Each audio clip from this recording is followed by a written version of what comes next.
Tuun näyttää tässä vlogilla, minkä kautta mulla on netti Pleikkarin 4.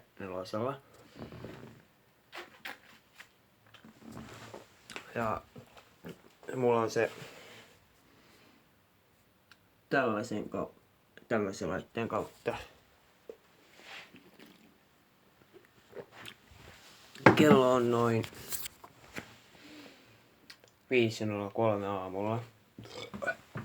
Ja sitten mä päätin avata tällaisen kaljapullon.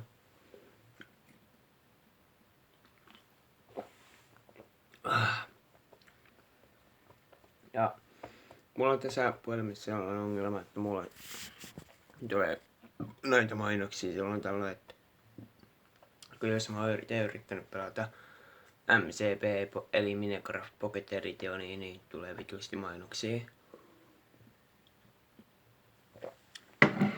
Ja mä en oo sen takia kauheasti pystynyt nauttia siitä, mutta sitten mulla on muutenkin Minecraft Pocket Editionissa modit käytössä.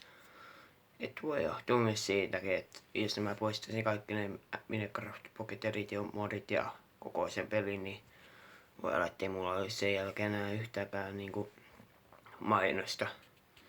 Mutta tosiaan tää oli vaan lyhyt tällainen vlogi, että ei mulla muuta. Mä luulen, että mä jatkan tämän videon kattamista.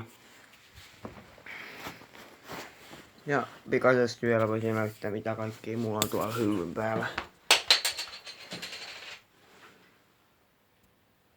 Tollasia vaan.